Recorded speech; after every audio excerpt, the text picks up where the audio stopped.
Hello everyone, welcome back to my channel. So guys, today's topic new product development. So new product development का मतलब होता है कि जब एक कंपनी किसी नए प्रोडक्ट को प्रोड्यूस करने की सोचती है, ठीक है. तो जब न्यू प्रोडक्ट को डेवलप करने की सोचती है या बनाने की सोचती है, तो ऐसा नहीं है कि वो सोचती है और प्रोडक्ट को बनाना शुरू कर देती है. नहीं, इसके लिए 8 स्टेप्स को फॉलो करती है हर कंपनी, चाहे वो किसी भी चीज़ को प्रोड्यूस कर रही है. तो सबसे पहले बात करते हैं फर्स्ट, आइडिया जनरेशन. कि अगर कोई प्रोडक्ट बनाने की कंपनी सोच रही है तो सबसे पहले आइडिया जनरेट करती है.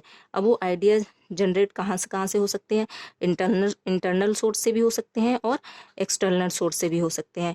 इंटरनल सोर्स में रिसर्च एंड डेवलपमेंट जो कंपनी के होते हैं या जो बाहर रखे जाते हैं इन रिसर्च एंड डेवलपमेंट, वो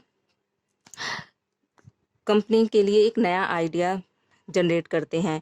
या जो कंपनी के एम्प्लॉई हैं वो भी किसी प्रोडक्ट को प्रोड्यूस करने के लिए बोल सकते हैं कि इस तरीके से अगर प्रोडक्ट को बनाया जाए या इस तरीके से नया प्रोडक्ट अगर मार्केट में आए तो लोग इसको परचेज करेंगे. और दूसरा होता है एक्सटर्नल. एक्सटर्नल में आता है कस्टमर्स आ गया, या डिस्ट्रीब्यूटर जो है वो आपको एक आइडिया बता सकता है कि किस तरीके से प्रोडक्ट को और न्यू तरीके से ला सकते हैं. सप्लायर है वो कर सकता है, या जो कंपटीटर्स को देखकर भी हम नए प्रोडक्ट को बाजार में लाने की सोच सकते हैं.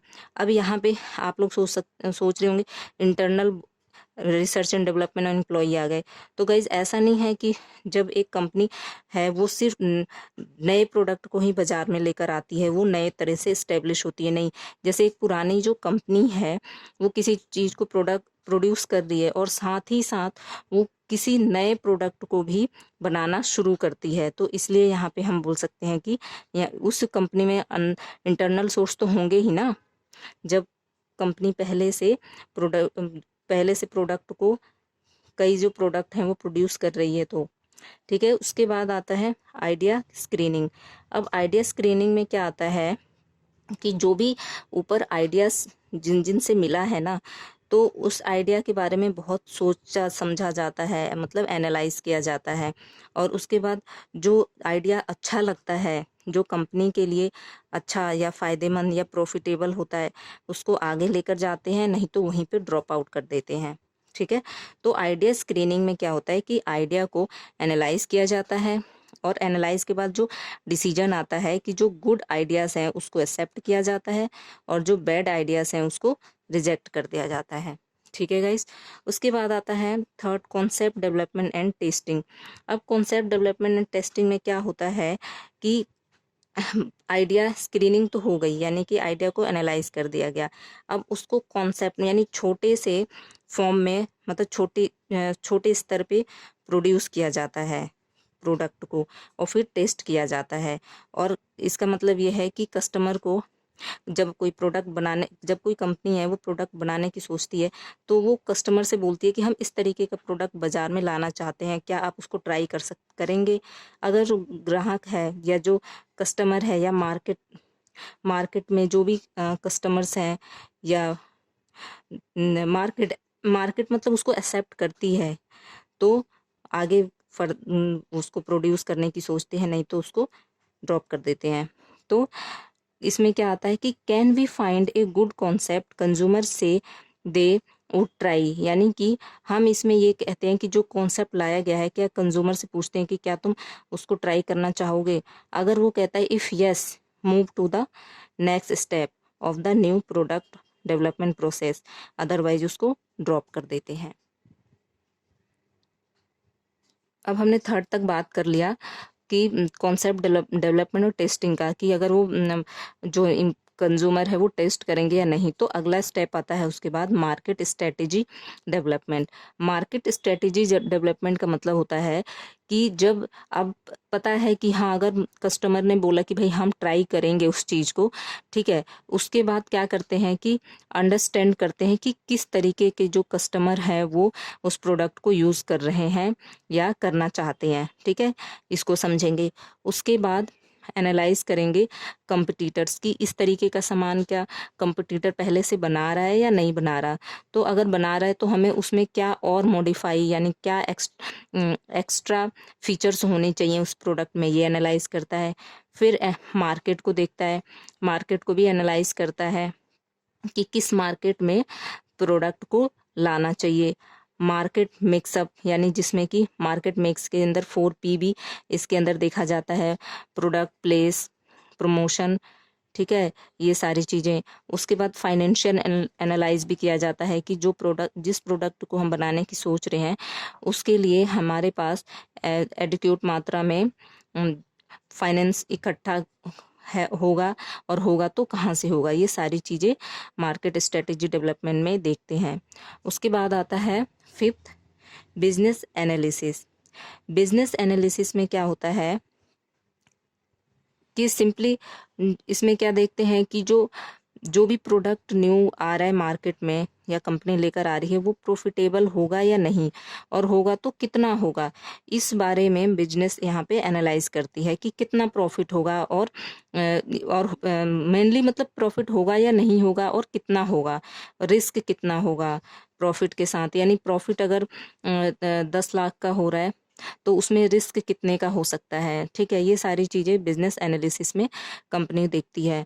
एनालाइज न्यू प्रोडक्ट प्रॉफिटेबल और नॉट, ठीक है, इसमें देखती है प्रॉफिटेबल है या नहीं है। Company can also use risk analysis in estimation of profit, कि जो भी प्रॉफिट उसको मिल रहा है उसमें वो कितना उसको रिस्क वेयर करना पड़ेगा, ये भी एनालाइज करती है कंपनी।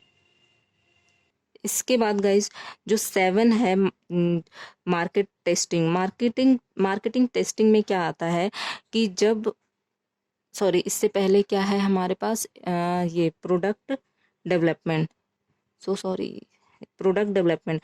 तो प्रोडक्ट डेवलपमेंट में क्या आता है कि जब हमने बिजनेस एनालाइज कर लिया कि प्रॉफिट कितना होगा, कैसे होगा, रिस्क कितना होगा, तो हम फिजिकली ना जो प्रोडक्ट है उसको लेकर आते हैं, ठीक है, फिजिकली मतलब उसको बनाते, प्रोडक्ट को बनाना शुरू कर देते हैं, physical shop to the product.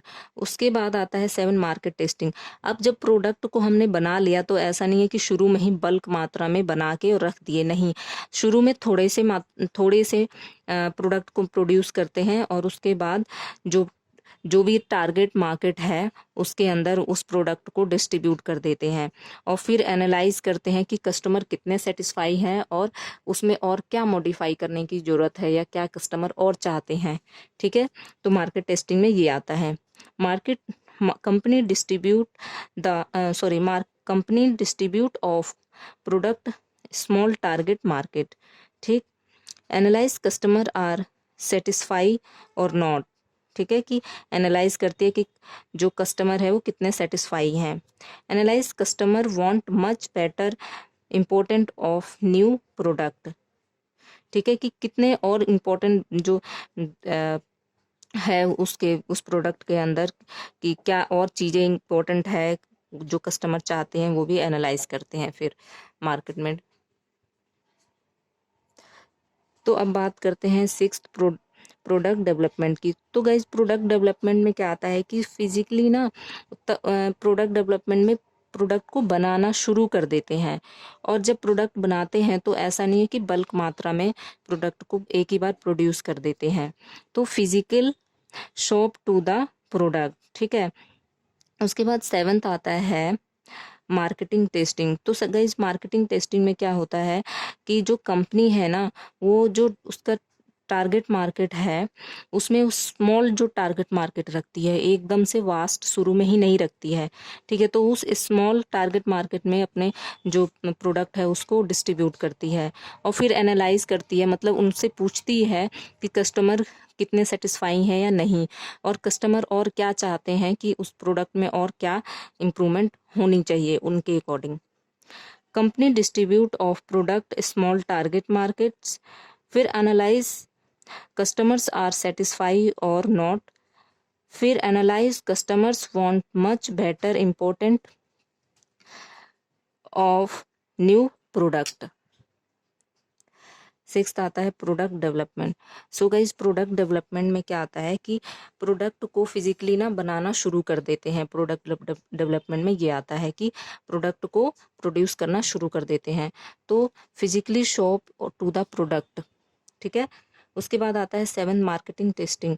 Marketing testing में क्या आता है कि जो कंपनी है वो स्मॉल टारगेट मार्केट को डिस्ट्रीब्यूट करती है अपने प्रोडक्ट को, मतलब बहुत बड़े मार्केट को यानी बड़े स्तर पे ना प्रोडक्ट को नहीं डिस्ट्रीब्यूट करती, ठीक है। क्योंकि अगर उसमें भी, क्योंकि इस स्टेज में भी डर रहता है कि जो मार्केट में प्रोडक्ट चलेगा या नहीं चलेगा। उसके बाद कंपनी जो है वो कस्टमर से पूछती भी है कि वो उस प्रोडक्ट को यूज़ करके कितने सेटिस्फाई हैं, ठीक है। उसके बाद वो एनालाइज ये भी करती है कि कंपनी और क्या बेटर जो प्रोडक्ट में फीचर्स होने चाहिए वो एक्सपेक्ट कर रही है, ठीक है। तो ये सारी चीज़ें मार्केट टेस्टिंग में आता है। तो company distribute of product small target markets, ठीक है। एनालाइज कस्टमर्स आर सेटिस्फाई और नॉट। उसके बाद analyse customers want much better important of new product, ठीक है, कि कितना और जो नया प्रोडक्ट है उसमें और ज़्यादा इम्प्रूवमेंट हो सकती है। ये सारी चीज़ें कस्टमर से पूछता है, जो मार्केटर है वो पूछता है और उसको जानने की कोशिश करता है। Now this is final step 8 commercialization. Now this stage जब प्रोडक्ट है, जब सब कुछ हो गया तब वो प्रोडक्ट एक लार्ज मात्रा में प्रोडक्ट को प्रोड्यूस करती है कंपनी। और उसमें ये देखा जाता है कि कब उस प्रोडक्ट को लॉन्च करना है, मतलब कब मार्केट में प्रोडक्ट को बेचना शुरू करना है और कहाँ कहाँ बेचना है, मतलब लार्ज स्केल पे, और किसको बेचना है। ये सारी चीज़ें कमर्शलाइजेशन में आता है, मतलब वो फाइनल स्टेज होता है कि इसमें क्या आएगा, व्हेन यानी कि कब, यानी किस टाइम जो प्रोडक्ट को बेचना है, मार्केटर एंटरिंग टाइम, ठीक है। उसके बाद वेयर, कहाँ पे बेचना है, इन ए सिंगल लोकेलिटी या फिर नेशनल वाइज या फिर इंटरनेशनल मार्केट, किस मार्केट में बेचना है, नेशनल, इंटरनेशनल या रीजनल या लोकल, ठीक है।